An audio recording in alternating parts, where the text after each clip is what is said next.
Hello, Maker Fairies! What do you think of fuchsia? Looks good on us, right?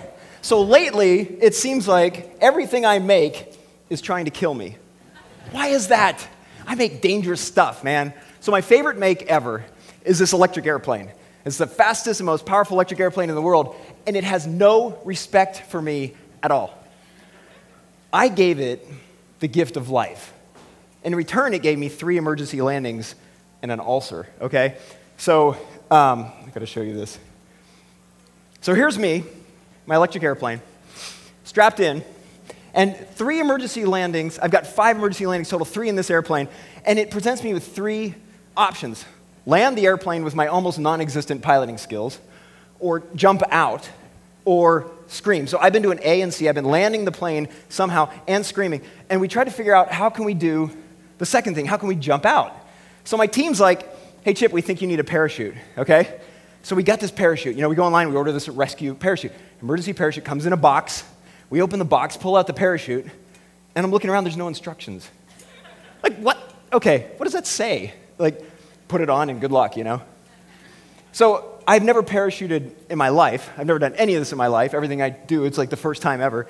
So Craig made this parachute simulator for us at Maker Faire so we can try to teach me how to safely parachute, okay? So here goes.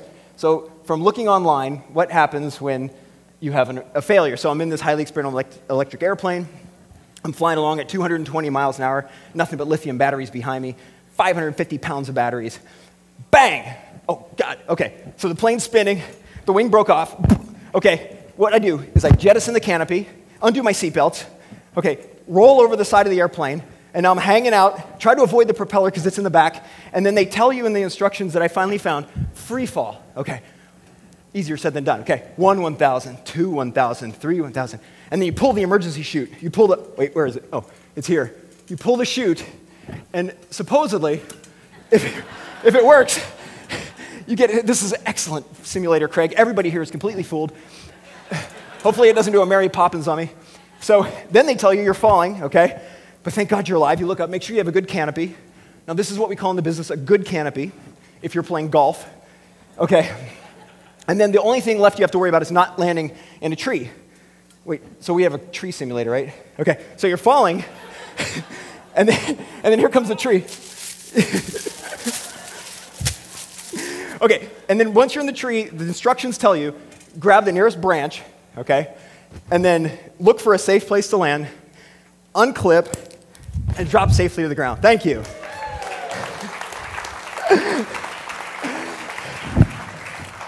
This is the largest crowd I've ever undressed for, too. Who wants a souvenir? There you go. Okay, so I'm not going to need that. Wait, am I going to need that? No, I'm not going to need that. Okay, let me have the clicker there.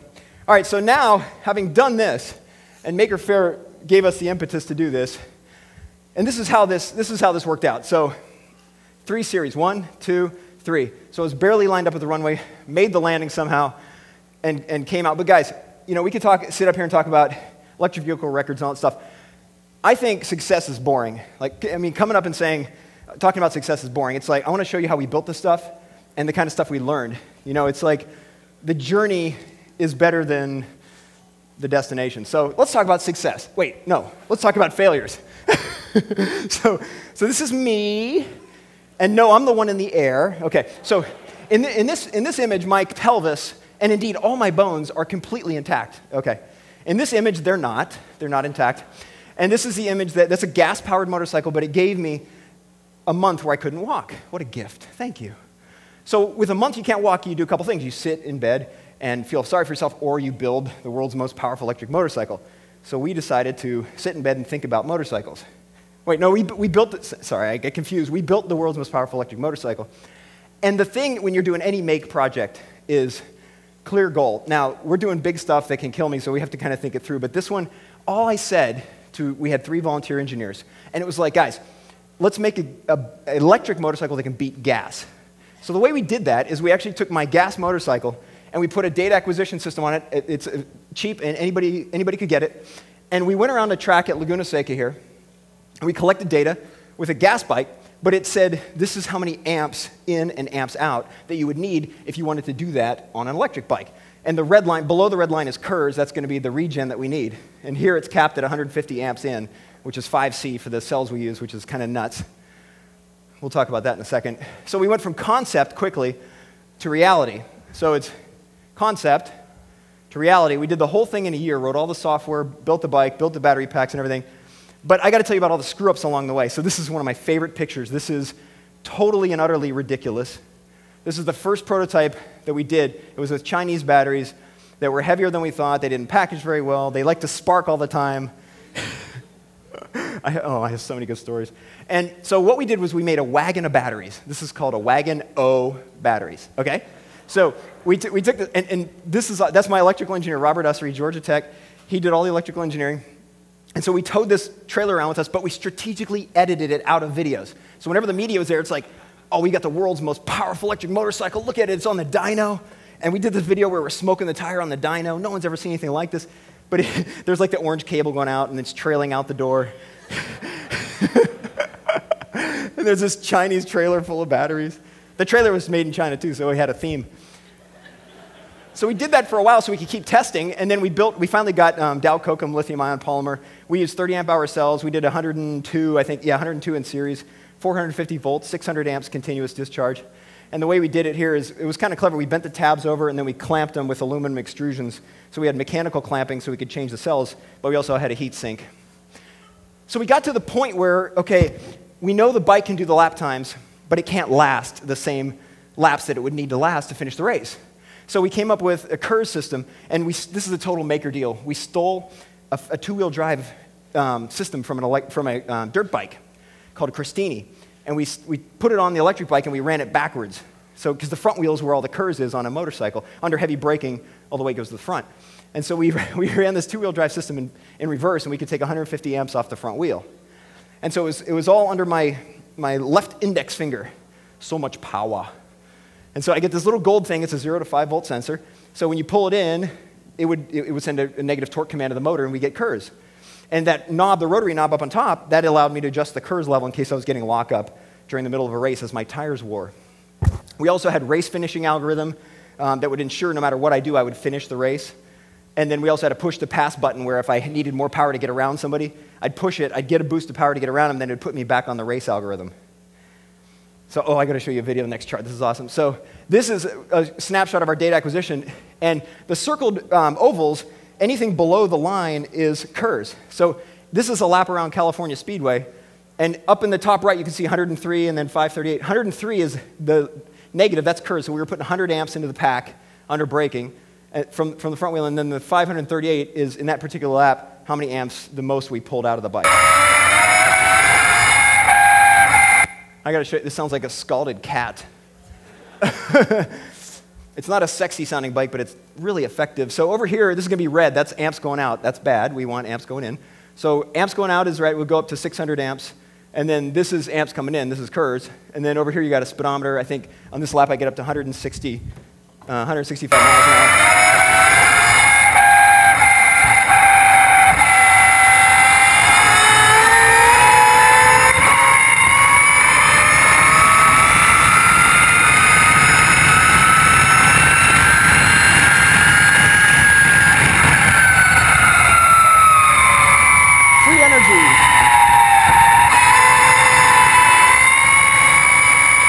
So that's cool, right? Terrible sound, but cool.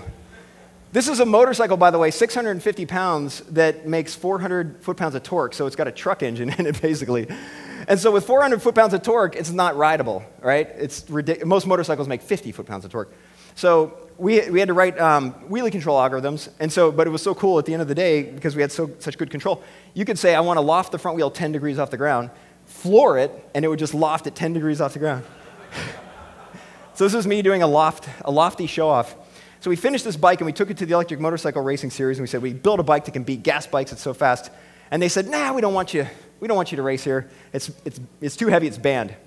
And this is a maker moment, okay, because we had the broken pelvis over here, and we decided to build this, and then we built it, and I spent all my money, like I literally sold my house and live on a boat. That's a totally true story, okay? We've never had any corporate sponsorship. I'm a handmade, dude. So we got banned. So the next thing we did, in basically a fit of desperation, I entered this bike in an all-gas race. It was a normally scheduled gas superbike race.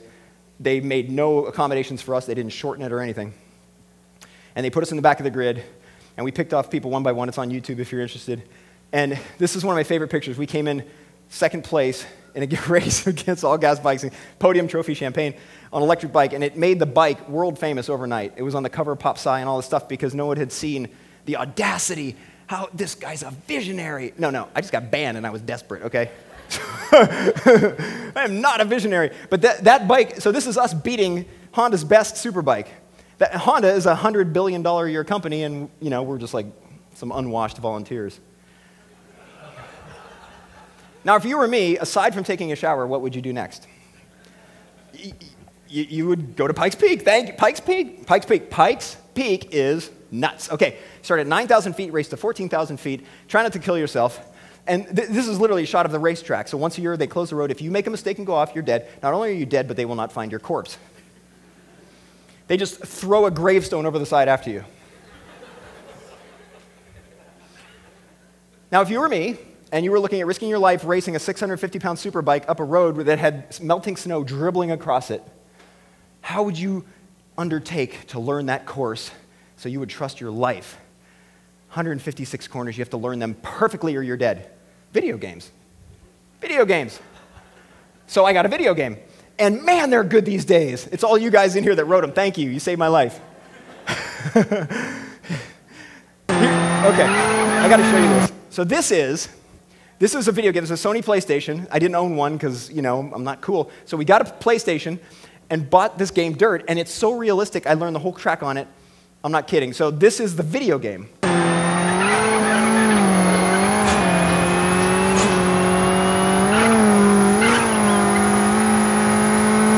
Okay, you get the idea? This is me.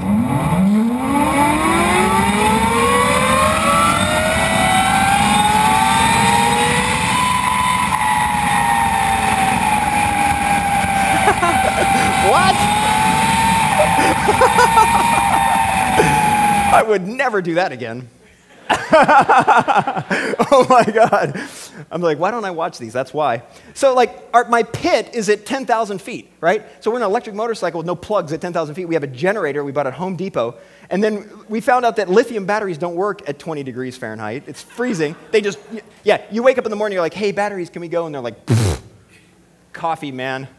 So we went to Home Depot, literally, and we bought this aluminum tent, and we bought blowers, and we had to keep the bike on the generator all night long with blowers so that the batteries would actually discharge. Now, if you were me, and you would survive that by playing video games, by the way, we set the world record there, and we were running in the top 5 of all 130 guys. It was unbelievable. So then, okay, what do? We go to Bonneville, Salt Flats. It was a year of insanity. So we're out at Bonneville. And we went back into make mode, okay? So we realized we need more stability, so I went to Michael's. It's a place where you get fabrics and other building materials. And I bought this foam. It's the foam that you stick plants in, this green foam. I stuck it on there with hot melt glue, sanded it myself into an aerodynamic shape, more or less. And then we extended the rear swing arm. I did all the fiberglass layup and all that stuff. And then I got to show you a sequence of photos that shows how poorly it worked. 4 photos, photo 1, 2, 3, 4. Those in the back, did you not see it? Let's do it again. 1, 2, 3, 4. There's irony here, folks. The 394 is volts. My pack was down to 394 volts, 156 miles an hour when I hit that. So it's ironic because you're on the salt flats and you're there because there's nothing to hit. And so you see where the story's going, right? So you're on there and you get a little wobble and the wobble gets worse and you're wobbling sideways and you stick your knee out and you stick this knee out, whatever. And I dance over and I'm like, well, I'll just go off course. And here comes this mile marker. And guys, at 170 going down to 150, you can't steer the bike, so you're just along for the ride. Bam, breaks my helmet, breaks everything. So then, this is my outstanding engineering job here. The chain spinning at 200 miles an hour got so hot that it exploded, blew the chain guard apart, and we're thinking we're not going to get any world records. So this is like a total make moment, okay?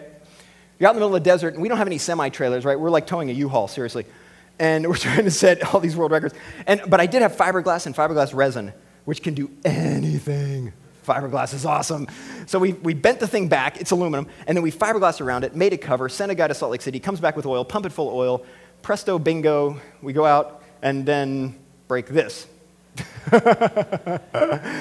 And then we light the battery BMS cards on fire. because we're charging the batteries out in Bonneville on a generator, and it's throwing spikes, and the charger's getting hot. And then we blow up batteries. We undervoltage our pack because it has all this built-up impedance because we've been doing this 150 amp curves.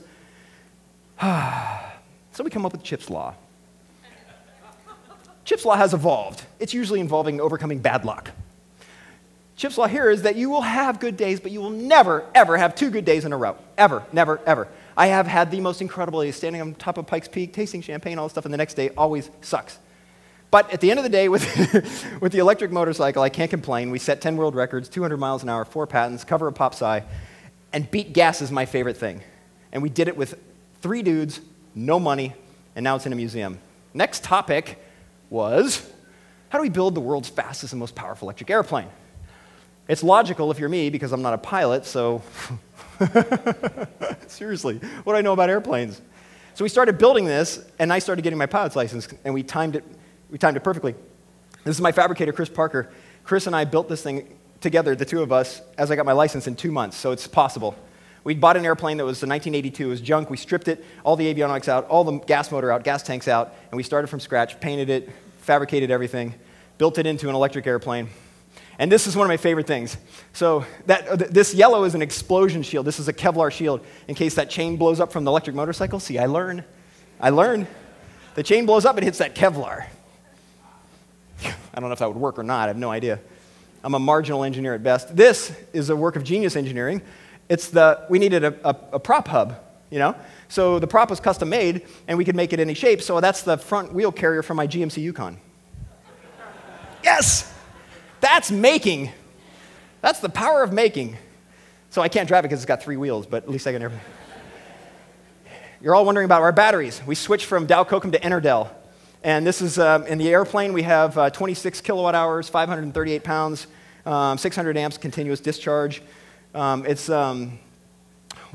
4 in parallel, 104 in series. And we overcharge them about 15%, so they'll last about a year. We have 2 racks of this, so that goes down, and then another rack sits on top. Takes up the back seat, so none of you can fly as my passenger. I know you're all dying to fly with me. 5 emergency landings. But I have a parachute. Where's my parachute? Here's the parachute that came with no instructions. That's awesome. Thank you. I got a helmet, and it came with no instructions, so I haven't put it on. I have no idea how this works. Anybody know how this works? I don't know. We'll figure it out. So that was it. July 12th, got my license. The 14th, taxi test. 2 days later, runway test. 2 days later, first flight. Next day, set the world record. Blew up the batteries because they were old. It wasn't the Enerdells. It was the old Dow Kokums. Blew up the batteries. Emergency landing. Next day, towed it to Oshkosh, world's biggest air show. And then we spent the rest of the year setting a ton of world records. And the one that's my favorite is the time to climb. Time to climb is you sit on the runway, and I'll show you a video. You sit on the runway, and you run up the motor, and then as soon as you dare, you let the brakes off, and they start the timer. And you take off and you climb to 10,000 feet. We climbed from dead stopped to 10,000 feet in 5 minutes and 32 seconds. It's really good. And here's how it compares to real airplanes, because this was made by hackers. A Cirrus SR-22 G2, $334,000, turbocharged airplane. It's a gorgeous airplane. When I'm at 10,000, you'd be at 6,600. Cessna, 200,000, 100,000, you'd be at 4,000, 2,000. It was so significant that the NAA awarded us the most significant aviation record of 2013, so we're like, oh, that's awesome. But this is an example of, it didn't come with any money, you know. This is an example of us, you know, a couple people, a couple makers, like just hardcore in a garage, beating gas. I mean, beating gas performance with an electric airplane, with a plane that we made by hand. So watch this video. I don't even go full throttle because I just don't. And then I finally go full throttle once I'm moving. And I take off next to my fire truck. I always have a fire truck that follows me around. And he's on the left. And this is for the world record here.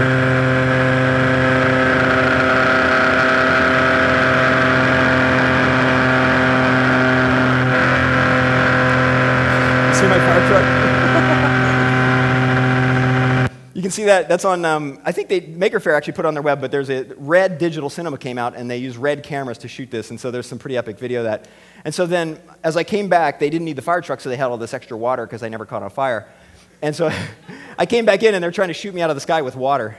So this is 200-mile-an-hour low pass, about 50 feet, with a fire truck trying to shoot me down off there to the right. Yeah, you missed. Terrible. Firefighters have terrible aim. So again, a couple makers with no money, no corporate funding, 8 world records, 220 miles an hour. It's the fastest, most powerful electric airplane in the world. Super proud. 2 patents, 3 emergency landings, cover Wired magazine. And we beat gas again. Right?